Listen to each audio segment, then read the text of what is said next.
Começa agora o JBR News, desta quarta-feira, dia 31 de março. Direto de Brasília, eu, Alexandre Jardim, junto com os jornalistas Estevão Damasio e Rodolfo Lago, levamos para você o principal fato da capital federal. Lembrando sempre que este conteúdo é uma parceria do Grupo Imagem e Credibilidade e o Jornal de Brasília. E nós fazemos ele com muita análise para que você fique bem informado. Hoje, nesta manhã, há pouco tempo atrás, já que gravamos este conteúdo sempre na hora do almoço, houve a primeira reunião do Comitê contra a Covid. Aquela reunião que foi formada na semana passada entre os poderes da República, os presidentes da Câmara, Arthur Lira, do Senado, Rodrigo Pacheco, e o presidente da República, junto com o novo ministro da Saúde, o Marcelo Queiroga. E a novidade hoje desta reunião é que há possibilidade de se comprar vacinas pela iniciativa privada, ou seja, liberaram uma discussão que já está aí em voga há algum tempo, que as indústrias, empresas, enfim, poderiam diretamente comprar suas vacinas para imunizar as famílias dos seus funcionários, desde que parte desta compra voltasse para o Sistema Único de Saúde. É a novidade de hoje, mas o assunto de fato que está mexendo com a capital do poder continua sendo a crise militar.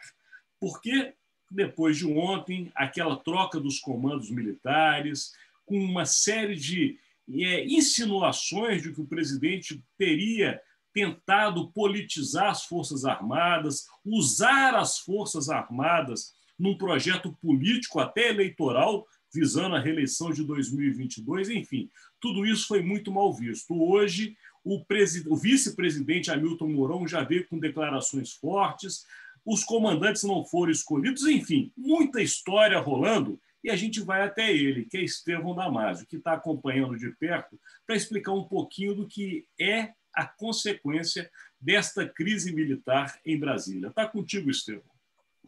Eu vejo uma sinuca de bico para o presidente Jair Bolsonaro, que sempre tentou se equilibrar entre o apoio da caserna, o apoio dos militares, chamando boa parte dos generais que hoje estão na reserva para compor o governo, deixando sempre uma linha não muito tênue, ao contrário, uma linha para reforçar os laços dele, Bolsonaro, com o meio militar. E também tentava, até aqui, e tenta, um equilíbrio também com o Congresso Nacional. O problema é que, ao politizar a questão das Forças Armadas, tentando dar a elas o desenho não de forças do Estado, mas forças que apoiam politicamente um governo, Bolsonaro consegue, neste momento, ou conseguiu, desagradar aos dois lados. Você citou no início da sua fala que ele teve uma importante reunião, a primeira do Comitê de Combate à Covid. Bolsonaro sabe que depende muito dos presidentes da Câmara e do Senado para que nós possamos vencer, especialmente os impactos negativos da pandemia sobre a economia. Portanto, ele precisa de apoio parlamentar. E o Congresso hoje, caso ele não resolva nas próximas horas essa polêmica questão da escolha dos novos comandantes da Marinha, Exército e Aeronáutica, o Congresso tende a ficar cada vez mais refratário a um apoio legislativo às propostas do governo Bolsonaro. Então, eu vislumbro que nas próximas horas Bolsonaro vai sucumbir a essa pressão e com a fala extremamente forte hoje do vice Mourão, que também é general da reserva, de que Bolsonaro não pode quebrar uma tradição de privilegiar os generais de 4 estrelas que estão há mais tempo, o critério de antiguidade para ascender ao cargo mais alto, que é o Ministério da Defesa, deve prevalecer. Bolsonaro, nesse momento, não pode insistir em buscar um militar aliado. Ele deve se enfocar na escolha de um militar preparado para defender a Constituição e gerir com maestria, com correção, com tranquilidade, com muita experiência, as 3 forças que sustentam o Estado brasileiro. sustentam a democracia brasileira. Então, ele vai ter que desistir do escolhido por ele, que é o comandante militar do Nordeste, e vai ter, sim, que respeitar esse critério de antiguidade. E os novos comandantes que assumirem as três forças têm a obrigação, já que o atual ministro da Defesa, o Braga Neto, ainda não fez um pronunciamento firme de respeito aos preceitos democráticos, os futuros, os novos, terão sim que, perante a sociedade e principalmente perante o parlamento, que está muito desconfiado, com a pulga atrás da orelha, fazendo um pronunciamento, se possível, conjunto, para destacar que as Forças Armadas são forças do Estado brasileiro e que em nenhum momento a caserna vai endossar qualquer tentativa de burlar essa regra fundamental que se baseia nos preceitos democráticos. Eu repito, a frase hoje, o pronunciamento do Mourão pode ter sido o último lance nesse jogo de xadrez para fazer o presidente Bolsonaro recuar e tentar voltar à normalidade com as Forças Armadas e ao equilíbrio que ele tanto quer junto ao Congresso Nacional.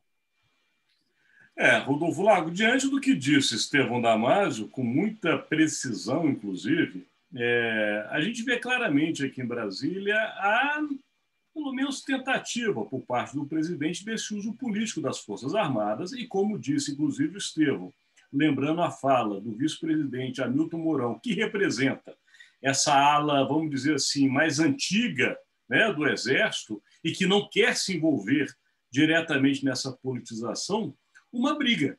E é para aí que eu te passo essa bola, Rodolfo Lago, porque, ao que tudo indica, há duas forças lutando dentro das Forças Armadas. E uma outra força que luta fora, que é o Congresso Nacional. Como é que se organiza essa história, Rodolfo? Pois é complicado mesmo, né, Alexandre e Estevão, nossos amigos, nossos seguidores. Bom, nós estamos falando de militar, né? Então vamos aí a algo que os militares entendem bem.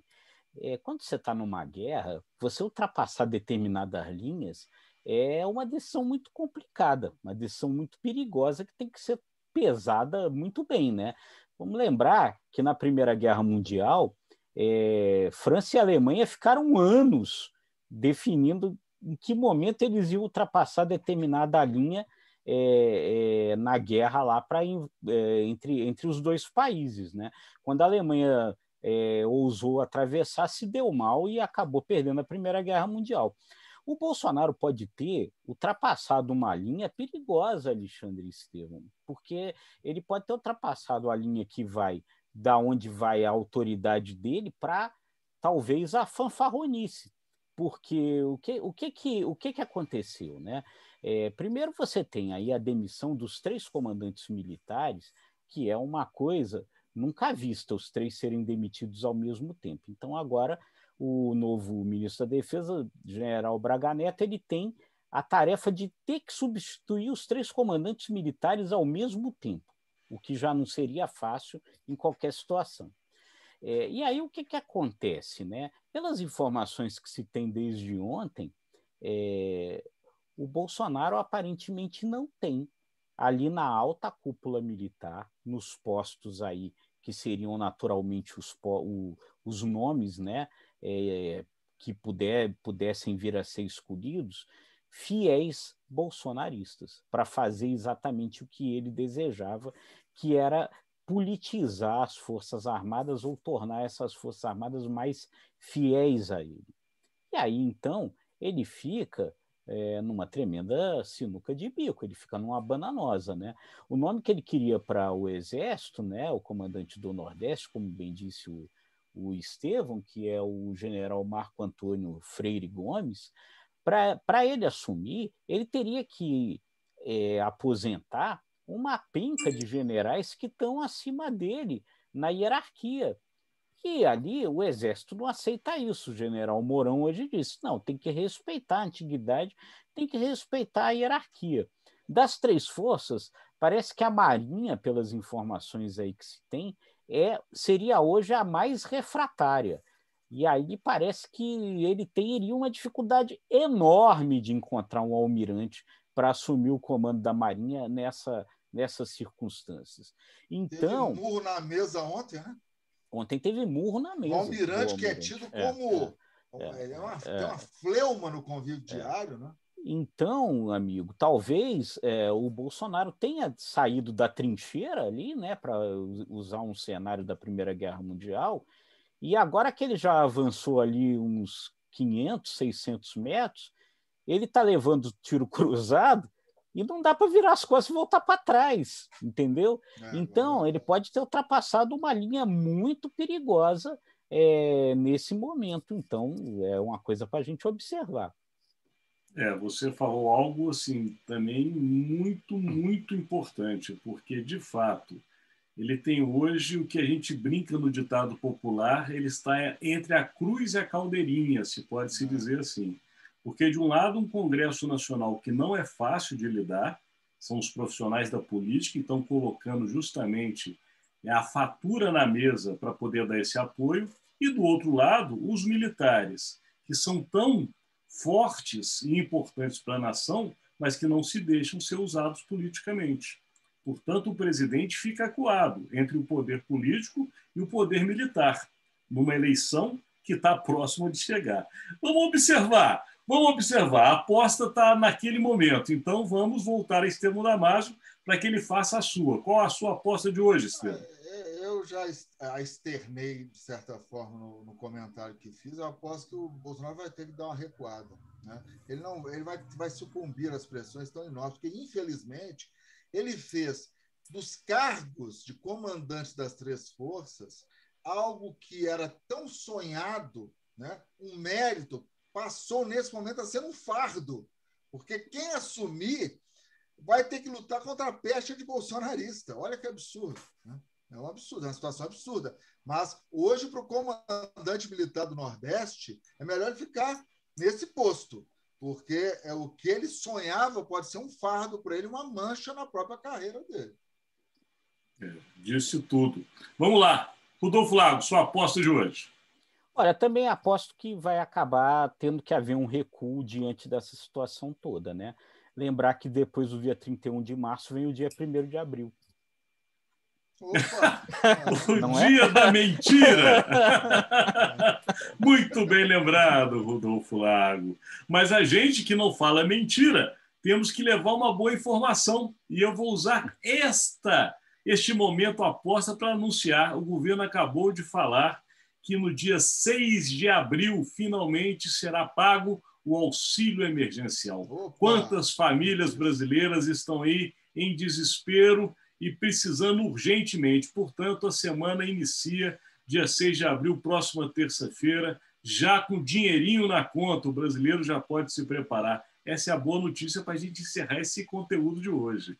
Vamos lá. Chegamos ao final do JBR News desta quarta-feira. Lembrando sempre que os conteúdos estão disponíveis no site do nosso parceiro, o jornaldebrasilia.com.br, do imagemecredibilidade.com, nas redes sociais e no Spotify. Até amanhã, meus amigos. Tchau, gente. Até amanhã.